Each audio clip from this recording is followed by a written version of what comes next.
नमस्कार प्यारे बच्चों, मैं पुनीत पुनिया एक बार पुनः आप सभी का हमारे अपने YouTube channel RBSC education classes के इस ऑनलाइन एजुकेशन के इस प्लेटफॉर्म के ऊपर मैं आप सभी का एक बार पुनः हार्दिक स्वागत करता हूं।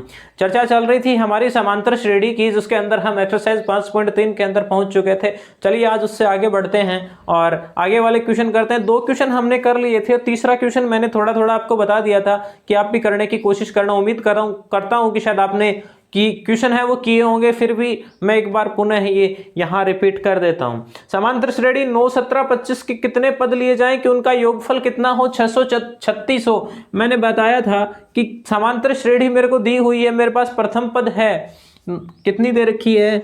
9, 17, 26 और डैश डैश। ठीक है, ये तीसरे में पहला पार्ट है, ये मेरे को दिया हुआ है। क्या मेरे को प्रथम पद यहाँ दिया हुआ है? बिल्कुल ए है, उसका मान 9 दिया हुआ है और डी है वो कितना है? 17 में से मैं 9 घटाऊंगा 8 बचेगा। 26 में से मैं 17 और 25 है। हाँ बिल्कुल, तभी मैं कंफ्यूज हो गया यार। यहाँ अंतर है वो 8 का आ रहा है, यहाँ अंतर 9 का आ रहा है। बिल्कुल सही है कि अंतर है वो सार्वत्रिक अंतर कितना आ रहा है? 8 का आ रहा है। उसके बाद हमें क्या कहा गया है कि इसके कितने पदों का योग है वो कितना हो? 636 है, वो इसके कितने पदों का योग होगा? यानी 636 तो क्या है? एस एन है और एन की वैल्यू है वो हमें फाइंड आउट करनी। जैसे हमने जब उस समय चर्चा की थी, जब योगफल निकालने के लिए हमने 2 फॉर्मूले पढ़े थे। एक फॉर्मूले में तो क्या था कि जब योगफल एक फॉर्मूले में तो हमें क्या दिया हुआ था कि अगर हमारे पास सार्वंतर और प्रथम पद हो और पदों की संख्या दी हुई हो तो हम योगफल कैसे निकालें। ठीक है, और दूसरा जो तरीका था उसके अंदर क्या था कि अगर हमारे पास प्रथम पद और अंतिम पद दिया हुआ हो तो उसका जो फॉर्मूला है वो क्या होगा। तो यहाँ हमारे पास क्या है? प्रथम पद है, ये सार्वंतर दिया हुआ है, अंतिम पद तो हमें दिया हुआ है नहीं। इसके लिए यहाँ फॉर्मूला कौन सा लगेगा? S n is equal to n/2 into 2a plus n-1 और इंटू में d। उसके बाद यहां से n का मान तो मेरे को फाइंड आउट करना है। कुछ पदों का योग है वो मेरे को 636 दिया हुआ है। अब कितने पदों का योग 636 है वो मेरे को भी नहीं पता है। तो n का मान तो यहां एज इट इज आएगा। अंदर क्या आएगा? 2a, प्रथम पद कितना है? 9, 2 गुणा 9 और n का मान तो हमें पता है नहीं। और यहाँ d है, वो d कितना दे रखा है? d की मैं चर्चा करूं तो d का मान मेरे को 8 दिया हुआ है। ठीक है, चलिए उसके बाद मैं इसको क्या लिखूंगा? मैं 636 को 2 से मल्टीप्लाई में कर देता हूं। तो 2 से मल्टीप्लाई करूंगा तो कितना आएगा? 600 का डबल 1200 और 36 का double 72, 1272 is equal to n/2 और यहाँ आ जाएगा 9 दूनी 18 प्लस का 8n और माइनस का क्या हो जाएगा? 8। सॉरी ये 2 नहीं आएगा, 2 तो हमने मल्टीप्लाई है वो कर दिया है यहाँ। चलिए अब मैं इसको क्या लिखता हूँ? मैं n को अगर अंदर मल्टीप्लाई करूँ तो ये वाली मैं यहाँ लिख रहा हूँ। देखो 18 और 18 में से 8 जाएगा, कितना बचेगा? 10 बचेगा ना। मैं इसको लिख रहा हूँ 8n स्क्वायर प्लस का 10n, 8n का स्क्वायर और प्लस का 10 है तो प्लस का 10n इज इक्वल टू कितना है? 1272। मैं यहां से 2 कॉमन निकालूं तो कितना आएगा? 4n स्क्वायर प्लस का 5n और माइनस 1272 में फिर वही बात में 2 का भाग दूं तो ऑब्वियसली कितना आएगा? 636। मल्टीप्लाई तो करना ही नहीं चाहिए था, यहाँ से काट रहे थे। चलो एक ही बात है। उसके बाद 136 को a से मल्टीप्लाई करूं, मतलब a और c का मल्टीप्लाई करूं और उसके गुणनखंड करूं और उन गुणनखंडों का गुणनफल, तो इनका गुणनफल आना चाहिए और योग है वो +5 आना चाहिए। लेकिन यहाँ है वो तरीका है, इस यहाँ अप्लाई नहीं होगा क्योंकि यहाँ ऐसे पूरे हैं वो गुणनखंड नहीं बनने वाले। तो अब हम क्या करेंगे? हमारे पास एक और सूत्र बचता है जिससे हम ये जो हमारे जो गुणनखंड है उनका मान निकालें। और वो सूत्र है वो क्या होता है? आपने पिछली क्लासों में बखूबी पढ़ा है। वो सूत्र क्या होता है? -b प्लस माइनस √4ac/2a, ऐसा कुछ सूत्र होता है, आपने पढ़ा होगा। तो यहाँ मैं आगे क्या करने वाला हूँ ये देखिए। मैं इसके अंदर है वो यहाँ वैल्यू रखूंगा तो ये क्या होगी? -b b की वैल्यू कितनी है 5, तो मैंने ये रख दिया -5, यहाँ प्लस माइनस, और ये अंडर रूट के अंदर क्या आएगा 4ac। 4ac मतलब 4 गुणा a का मान कितना दिया हुआ है, a का मान ये बड़ा नहीं लेना है। इस समीकरण के अंदर ये देखिए a का मान 4 है, b का मान 5 और c का मान -636 है। तो यहाँ 4a और a का मान कितना है, a का मान भी 4 है। इधर मैं बात करूं कि c की, तो c का मान कितना है 636 आ रहा है, और 636 किसका है, 636 को माइनस का आ रहा है, किसका आ रहा है 636 मान है वो किसका आ रहा है, माइनस का। अरे ये बी स्क्वायर माइनस 4ac आएगा ना, क्या आएगा बी स्क्वायर माइनस 4ac, ठीक है। यहां क्या आएगा b square minus 4ac minus b plus minus, इसको डी भी कहा जाता है। क्या कहा जाता है, बी स्क्वायर माइनस 4ac, इसको क्या कहा जाता है, डी भी कहा जाता है। यहां क्या आएगा बी स्क्वायर माइनस 4ac, तभी मैं सोचा कि अंडर रूट में मान माइनस के अंदर कैसे आ गया। तो बी स्क्वायर तो कितना होगा, ये रहा 5, तो 5 का स्क्वायर तो कितना हो जाएगा 25 माइनस 4 गुणा और माइनस का कितना है 636, और बट्टा में क्या आएगा 2a, 2 गुणा a का मान है वो कितना है 4। अब यहां से इसको जब हम सोल्व करेंगे तो -5 प्लस माइनस, और यहां अंडर रूट के अंदर 25 तो ये रहा, और 636 को क्या करना है 16 से मल्टीप्लाई करना है। तो ये देखिए 636 को मैं 16 से मल्टीप्लाई करूं तो 16 पंजे 80, 16 96, 6 कैरी कितनी आएगी 9, 16 थी 48 और 9 57, 7 कैरी आएगी 5 और 16 96, 96 और 5 कितना होगा 101, कितना हो रहा है 101, और ये किसका हो जाएगा, ये यहाँ प्लस का हो जाएगा 101, 7 6 10,176, ये माइनस और माइनस किसका हो जाएगा प्लस का हो जाएगा, और इसके बट्टा में क्या आने वाला है 4 दूनी 8। उसके बाद क्या होगा -5 प्लस माइनस, और अंडर रूट के अंदर क्या आएगा, मैं अगर इसको जोड़ूंगा तो ये निकल के आएगा क्या 25, इसके अंदर और जोड़ें तो कितना होगा 176 के अंदर मैं 25 जोड़ूं तो 201 आएगा ना, तो ये हो जाएगा 1021 201, 10,201, 10,100, देखो 10,000 बढ़ा रहे हैं तो 176 के अंदर 25 जोड़ लो, तो हमें पता है कि 175 के अंदर अगर 25 जोड़ें तो 200 होता है, तो 176 में 25 जोड़ेंगे तो कितना हो जाएगा 201, और बटा में क्या है इसके 8। अब ये देखो ये किसका वर्ग है पता हो तो आपको 10201, ये वर्ग किसका है, ये 101 का वर्ग है। कैलकुलेट करके देखो 101 डबल क्रॉस यहाँ आ जाएगा, और 101 10201 आया या नहीं आया, 10201 ये जो संख्या है ये क्या है, ये है 101 का है वर्ग है, ठीक है। तो मैं यहां मान क्या लिखूंगा, मैं यहां लिखूंगा 101 -5 प्लस माइनस 101 बटा 8। अब ये प्लस माइनस यहां क्यों आता है, क्योंकि जब हमें पता है कि गुणनखंड कितने आएंगे हमारे पास, गुणनखंड 2 आएंगे, तो एक तो क्या आएगा -5 -1, पहले प्लस ले लो, ठीक है 101, और अपॉन में कितना है 8, और दूसरा जो मान निकल के आएगा वो कितना आएगा, दूसरा आएगा, मैं चलो यहीं लिख देता हूं आगे -5, उसके लिए हम क्या ले लेंगे माइनस, ठीक है। यहां तो क्या ले लेंगे, एक जगह तो प्लस ले लेंगे और एक जगह क्या ले लेंगे माइनस, ये प्लस माइनस इसीलिए लगाया जाता है, ठीक है। अब -5 और प्लस का 101 कितना होगा, 101 में से ये 5 घटेगा तो कितना बचेगा 96/8, ठीक है। और यहाँ कितना आएगा, ये आएगा माइनस का 106/8। अब देखो मान किसका निकाल रहे हैं हम, तो n के लिए निकाल रहे हैं ना, ये मान है ना, यहां से ये जो n के मान ही निकल के आएंगे दोनों, ये दोनों मान किसके निकल के आएंगे, n के मान है वो निकल के आएंगे। देखो n के लिए तो हम फैक्टर कर रहे हैं ना, तो n के 2 मान निकल के आएंगे, तो ये नेगेटिव तो n का मान हो ही नहीं सकता। यहां देखो ये क्या पूरा मान आ रहा है, हो सकता है कहीं भिन्न में ना आ जाए। 96 में 8 का भाग दूंगा कितना आएगा 12, 12 × 96 होता है ना, तो यहाँ n का मान है वो हमारे पास कितना आ गया 12 आ गया। इसका मतलब हमारा जो आंसर है वो यहाँ आ चुका है। चलिए अगला क्वेश्चन देखते हैं। अगला क्वेश्चन क्या दे रखा है कि समांतर श्रेणी 63, 60, 57 के कितने पद लिए जाएं कि उनका योगफल 693 हो। चलिए समांतर श्रेणी मुझे क्या दे रखी है 63, 60 और 57 है, शायद बिल्कुल 63 और 60 57 है, 63, 60 और 57 के कितने पद लिए जाएं कि उनका योगफल कितना हो? 693 है। ये Sn का मान है वो 693 हमें दिया हुआ है और n की वैल्यू है वो हमें पूछी है।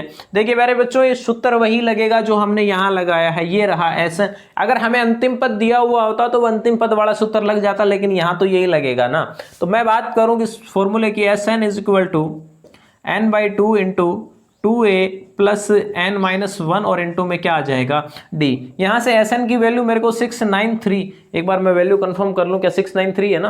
बिल्कुल 693 मेरे को दिया हुआ है। यहाँ से ये हो जाएगा n/2 इंटू में सॉरी यहाँ से a की वैल्यू वो मैं यहाँ लिखूँ 63 और d है वो कितना हो जाएगा -3 आएगा। देखो 3 कम हो रहा है ना, तो d है वो कितना आएगा -3 आएगा। तो मैं यहाँ क्या लिखूंगा 2 × 63 और प्लस में यहाँ क्या आएगा n-1 और यहाँ माइनस का है वो 3, वो d की वैल्यू मैं यहाँ रख देता हूँ। अब देखिए मैं क्या करूँगा 693 को एक बार ऐसा कैसा रहने दो। 693 इज इक्वल टू क्या है n/2 और इंटू में मैं 63 को 2 से मल्टीप्लाई करूँगा तो कितना आएगा 60 60 120 और 3 दूनी 6, 120 में 6 जोड़ो 126 प्लस में। अब ये देखना मैं अगर इसको खोलूंगा तो ये अगर मैं 3 से मल्टीप्लाई करूं तो 3n-3 आता है ना, इस माइनस साथ में मल्टीप्लाई करना है तो कितना आ जाएगा माइनस का 3n और प्लस का क्या हो जाएगा 3 है वो यहाँ से हो जाएगा। चलिए यहाँ से मैं आगे और चर्चा करूं तो क्या मैं यहाँ से 2 तो कॉमन अंदर से निकलेगा नहीं, अतः इसको मल्टीप्लाई करना पड़ेगा। अब ये देखिए आप 693 को 2 से मल्टीप्लाई कैसे करोगे? 693 के आगे क्या आता है 700 आएगा ना। 700 को 2 से मल्टीप्लाई करो, हमें पता है 1400 होता है। ये कितना कम है 7 कम है, 2 से मल्टीप्लाई किया 14 कम कर दो, कितना 14, कितने में से 1400 में से 700 को 2 बार मल्टीप्लाई किया 1400, 1400 में से 14 कम कर दो, कितना बचेगा 1686। यहाँ कितना बचेगा 1686 इज इक्वल टू n और इंटू में क्या है 126 और 3 जोड़ूंगा तो 129 और माइनस का कितना आएगा यहाँ 3n। चलिए उसके बाद मैं यहां से चर्चा करूं तो ये क्या आएगा, ये आएगा मैं देखो इसको इधर लिख रहा हूं, किसको, या मैं इस वाले ये जो है ना इसको बराबर के इधर ला रहा हूं 1686 तो इस साइड है ही है, क्यों ये 3n² माइनस का होगा, हमें तो ये इस साइड लाके हम उसको क्या कर लेंगे प्लस का कर लेंगे। तो मैं इसको ये भी तो लिख सकता हूं कि 3n² माइनस का 129n और प्लस का 1686 इज इक्वल टू 0। मैंने क्या किया, मैंने n को मल्टीप्लाई किया 129n और ये माइनस का 3n², ये बराबर के इस साइड ले आया तो माइनस वाला तो प्लस का हो गया और ये प्लस का था ये किसका हो गया माइनस का, और ये अपना प्लस का है यहाँ ऑलरेडी। मैं यहाँ से 3 कॉमन भी ले सकता हूँ, कॉमन लेके उस साइड में भाग दूंगा, यहाँ कॉमन लेके यहाँ गुणा में रहेगा उस साइड भाग जाएगा, 0 में भाग जाएगा, कोई फर्क नहीं पड़ने वाला। मैं इसको क्या लिख सकता हूँ n² माइनस यहां मैं 3 का भाग दूं तो क्या आएगा 43n और यहां क्या आएगा मैं 3 का भाग दूं तो 5 3 15 बच गया 1 18 तो ये 6 और ये कितना हो जाएगा 2 इज इक्वल टू 0। अब देखिए यहां से क्या फैक्टर बन रहे हैं, बिल्कुल यहां से फैक्टर बनेंगे और क्या बनेगा, मैं 43 को तोड़ूंगा, मैं क्या लिखूंगा उसको माइनस का 21 और माइनस का 22, क्या लिखने वाला हूं माइनस का 21 और माइनस का 22। देखिए यहां मैं आपको एक बार करके दिखा देता हूं, माइनस का 21 और माइनस का 22 इनको मल्टीप्लाई करेंगे तो ऑब्वियसली माइनस और माइनस तो प्लस हो जाएगा। मैं वैसे मल्टीप्लाई करूं 22 एकम 22, 2 कैरी कितनी आएगी, ये कहीं गलत तो नहीं हो गया 1686, अरे रे बिल्कुल बिल्कुल ये देखो यहाँ है ना, यहाँ हमने गलती कर दी एक जगह, हमने गलती कहाँ की 700 और 700 1400 होते ना, 1400 में से 14 घटाने थे तो कितने बचते, ऑब्वियसली 1386 बचते ना, 1686 कैसे लिख दिया, कितने 1386। और जब मैं यहाँ डिवाइड करूंगा 3 यहाँ भाग दूंगा मैं किसका 3 का भाग दूंगा इसके अंदर 1386 के अंदर तो कितना आएगा, ये आएगा 4 3 12, 1 बचेगा 6 और आगे आ जाएगा 2। ठीक है अब देखिए मैं इसको मल्टीप्लाई करता हूं 22 एकम 22, 2 कैरी आएगी, 2 22 दूनी 44 और 2 46, 462 आया या नहीं आया, हमें इसका और इसका मल्टीप्लाई चाहिए, यहाँ तो 1 है और यहाँ 462 है, तो इसका मतलब हमारा है वो मान है वो दोनों कितने आएंगे, माइनस का 21 और माइनस का 22, एन स्क्वायर माइनस का 21n माइनस का 22n और प्लस का 462 इज इक्वल टू 0। इसको जब आप कॉमन लेके सोल्व करोगे तो मैं आपको सीधी सीधी ये बात बता दूं कि ये हो जाएगा n माइनस 21 और यहाँ एक गुणनखंड आएगा वो n minus 22 is equal to 0। एक बार इसको 0 के बराबर मानोगे, क्योंकि दो संख्याएं जब गुणा में, इसका मतलब एक तो उसमें से पक्की 0 है तभी यहाँ 0 आएगा। आप इसको 0 के बराबर मानोगे तो आपके पास है जो n की वैल्यू है वो कितनी आएगी 21, और आप इसको 0 के बराबर मानोगे तो n की वैल्यू है वो आएगी कितनी 22। अब आप ये कहोगे कि सर यहाँ हमारे पास दो वैल्यू क्यों आई, क्या रीजन है कि हमारे पास दो वैल्यू आ रही है कि भैया 21 पदों का योगफल भी कितना आ रहा है 693 और 22 पदों का योगफल भी कितना आ रहा है 693। इसका मतलब कहीं ना कहीं तो गड़बड़ है। बिल्कुल भी गड़बड़ नहीं है। क्यों नहीं है, वो इसलिए नहीं है क्योंकि इसका अंतिम पद है जो 21 पदों की मैं बात करूं तो 21 पदों का योग तो बिल्कुल इतना ही आएगा, लेकिन अगर मैं 22 पदों की बात करूं तो 22 पदों के लिए ये जो 22वां पद है ना, ये कितना आएगा, ये इसका 0 आएगा। कितना आएगा, ये पद है वो इसका 0 आएगा। आप खुद देख लो ना, 3 3 कम हो रहा है, 21 63 होता है। कितना हो रहा है, 21 63 होता है। ये यहां 3 तक पहुंच जाएगी, 3 पद है वो इसका, 21वां पद है वो 3 आएगा, और जो 22वां पद है वो फिर 0 हो जाएगा। अब यार 0 तो जोड़ दो या घटा दो, कोई फर्क नहीं पड़ने वाला। तो वही ऑब्वियसली वही बात है कि 21 भी मान आ सकता है और 22 भी मान आ सकता है। चलिए नोट कीजिए फटाफट या स्क्रीनशॉट लीजिए, उसके बाद हम आगे वाले क्वेश्चन के ऊपर और चर्चा करेंगे।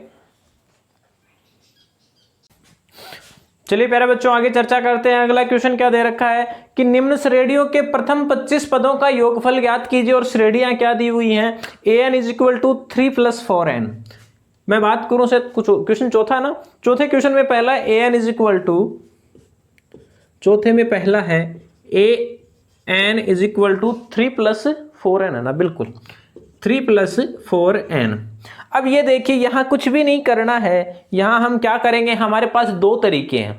क्या, एक तो तरीका क्या है कि मैं बात करूं कि भैया प्रथम पद में निकालूं, a1 इज इक्वल टू कितना आएगा 3 + 4 कितना आ रहा है 7। हमें ये कहा गया है कि 25 पदों का योगफल ज्ञात करना है, तो मैं बात करूं कि सीधा 25वां पद ही निकाल लूं ना, सीधा 25वां पद ही निकाल लूं ना। क्यों निकाल रहा हूं वो आगे आपको ये बात समझ में आएगी। मैं ये 25वां निकालूं तो कितना आएगा 3 + 4 × 25, और ये कितना हो जाएगा यहां से 3 + 100 और ये हो जाएगा 103। मेरे पास पदों n पदों के योग का एक फॉर्मूला ये भी तो है, Sn is equal to n/2 × a + l। प्रथम पद और अंतिम पद का योग, n का मान कितना है, n का मान तो 25 है, ये लो 25/2 और गुणा में a + l। प्रथम पद तो ये रहा a1 और ये a 25वां अंतिम पद कितना है al, ये रहा कितना 103 और कितना है 7, तो 7 + 103 कितना हो जाएगा 110 हो जाएगा, और 25 × 110 और बट्टा में 2 मैं काटूंगा तो 55 आएगा, और 55 को जब मैं 25 से मल्टीप्लाई करूंगा 25 पंजो 125, 5 कैरी आएगी 12, 25 पंजो 125 और 125 और 12 कितना आ रहा है 137। 1375 है वो आपका आंसर है, यहां से आ रहा है। मैं एक बार कंफर्म कर लूं, बिल्कुल 1375 ही आ रहा है बिल्कुल। चलिए इसी के अंदर मैं अगर आपको दूसरा क्वेश्चन बताऊं तो देखो बहुत ही साधारण सा क्वेश्चन है, बिल्कुल ऐसा का ऐसा a7 is equal to 7 - 3n, an is equal to 7 - 3n, बिल्कुल ऐसा का ऐसा क्वेश्चन है। a1 ज्ञात कर लेना, a25 ज्ञात कर लेना, ये फॉर्मूला लगा देना, आंसर है वो आपका डेफिनेट आ जाएगा। बहुत ही साधारण सा सवाल है, ऐसा कुछ है नहीं, बिल्कुल एज इट इज इसके जैसा है, केवल और केवल क्या है वैल्यू चेंज करनी है। उसके बाद अगला क्वेश्चन मेरे को दे रखा है, एक समांतर श्रेणी के प्रथम 51 पदों का योग ज्ञात कीजिए जिसमें द्वितीय पद और तृतीय पद 14 और 18 हैं, या 51 पदों का योग ज्ञात करना है, ठीक है। और क्या दिया हुआ है a2 और a3। a2 कितना है, द्वितीय पद है वो 14 है, और a3 है वो है 18। अब आप यहां से d तो निकाल ही सकते हो ना, d निकालोगे तो कितना आएगा डी आएगा 18 माइनस 14। क्यों घटा रहा हूं? देखो तीसरे पद में से दूसरा पद घटा रहा हूं, लगातार पद दिए हुए हैं, वैल्यू कितनी आएगी 4। और इस यहां मैं अगर a1 निकालूं, डी का मान 4 आ रहा है, मगर अगर मैं दूसरे पद में से ये सार्वंतर घटा दूं, a2 में से मैं अगर डी घटा दूं, यानी कितने में से 14 में से 4 घटा दूं तो 10 आएगा। और 10 मेरा क्या है? a1 प्रथम पद आएगा या नहीं आएगा? 10 है वो किसका मान है? 10 a1 प्रथम पद का है वो मान a1। देखो सार्वंतर कितना है 4, 10 के बाद में क्या आ रहा है 14, 14 के बाद में क्या आ रहा है 18, मतलब सार्वंतर कितना है 4। जब a का मान हमारे पास 10 आ गया, d का मान है वो हमारे पास 4 आ गया, n का मान 51 दे रखा है। चाहिए क्या? Sn is equal to n by 2 into 2a plus n minus 1 और इंटू में d। यहां से n बाई 2 n का मान कितना दे रखा है 51, 51 बटा 2 और 2a कितना हो जाएगा? a कितना है? ये रहा a 10, 2 गुणा 10 प्लस में n माइनस 1 इंटू में d। n कितना है 51, 51 में से 1 घटाऊंगा कितना 50 और d है वो कितना है 4। और यहां से मैं क्या करूंगा? देखो कैलकुलेशन शॉर्ट करने के लिए आप यहां से भी 2 कॉमन ले लो तो ये भी कितना हो जाएगा 4 की जगह क्या बचेगा 2, 2 यहां से ले लो और यहां वाला है वो कट जाएगा, 2 इसमें से भी निकाल लो, 2 इसमें से भी निकाल लो, क्योंकि बीच में प्लस का निशान, अगर गुणा का निशान होता तो 1 2 काफी था, लेकिन जब प्लस का निशान है तो 1 2 प्लस किस साइड से निकलेगा और 1 2 प्लस किस साइड से निकलेगा। यहाँ कितना हो जाएगा 51 गुणा के अंदर ये तो 10 बचा और 50 दूनी 100 और 100 में 10 जोड़ दो कितना होगा 110। मल्टीप्लाई करोगे तो क्या आएगा? वैसे अगर मैं मल्टीप्लाई करूं, देखो 51 को 100 से मल्टीप्लाई करोगे, 100 से मल्टीप्लाई करोगे तो क्या आएगा 5100, फिर 110 से करना है ना, 100 से और 10 से और कर दो तो कितना आएगा 510। और 5100 और 510 जोड़ेगे तो 5610 आएगा। और मैं वैसे करूं तो 11 एकम 11 और 11 पंजो 55, 55 और 1 56, 5610 आ रहा है।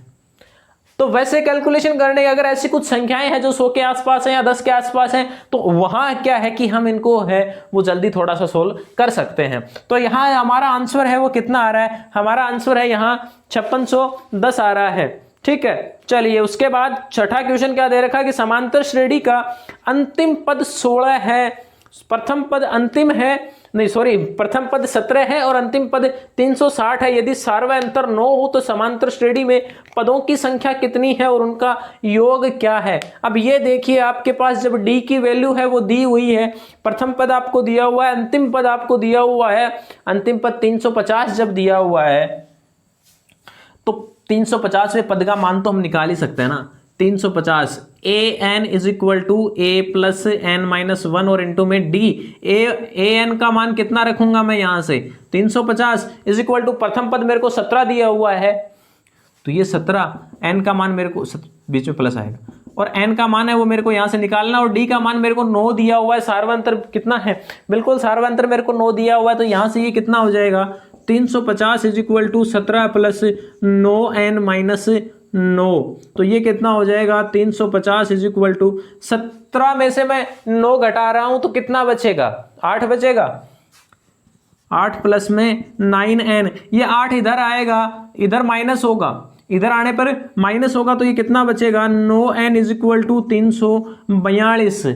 ठीक है, उसके बाद मैं इसमें यहां से n का मान निकालूं, इसके अंदर मैं 9 का भाग दूंगा 342 में, मैं 342 में 9 का भाग दूं तो कितना आएगा 9 30 27 और क्या बच रहा है कितना बचेगा 7 बचेगा, 27 34 में से 27 गए 7 बचेगा और 72 में 9 8 72, n का मान है वो 38 आ रहा है। मैं बात करूं इसके योगफल की तो जब अंतिम पद और प्रथम पद मेरे को पता है तो n/2 into a plus l। ठीक है, तो n का मान है वो कितने पदों का योग ज्ञात कर रहे हैं हम 38 पदों का। ये 350 है, ये कौन सा है? ये 38वां पद आया है, कितना 38वां पद आया है। n का मान कितना आया है 38, तो भैया लगा दो ना 38/2 इंटू a कितना था 17 प्लस में n ये रहा 350 तो ये तो हो गया 19 और गुणा में क्या होगा 350 में 17 जोड़ोगे तो 350 में 17 जोड़ोगे 360 और 367, ये लो कैलकुलेशन है उसकी कर लेना। ये है इनका है वो क्या आएगा, योग आएगा। चलिए आज के लिए इतना ही, बाकी मिलेंगे अगली क्लास में और मिलते हैं मॉर्निंग में। साइंस की क्लास हमारी जो होगी तो सुबह एक तो क्या है कि थोड़ी सी लाइट की समस्या के कारण क्लास है वो कई बार आगे पीछे हो जाती है, 9 की बजाय कई बार 10 बजे या सॉरी 10 की बजाय कई बार 11 बजे 10:30 बजे के आसपास कई, तो वो थोड़ा सा इशू है, थोड़ा सा सुबह मॉर्निंग में लाइट का इशू थोड़ा सा रहता है। तो चलिए आज के लिए इतना ही। और हाँ, अब तक अगर चैनल को सब्सक्राइब नहीं किया तो पहले सब्सक्राइब कर दो, बेल आइकन प्रेस कर लो ताकि आने वाले सभी वीडियोज की नोटिफिकेशन आपको सबसे पहले मिले। चलिए मिलते हैं अगली क्लास में, तब तक के लिए धन्यवाद। जय हिंद, जय भारत।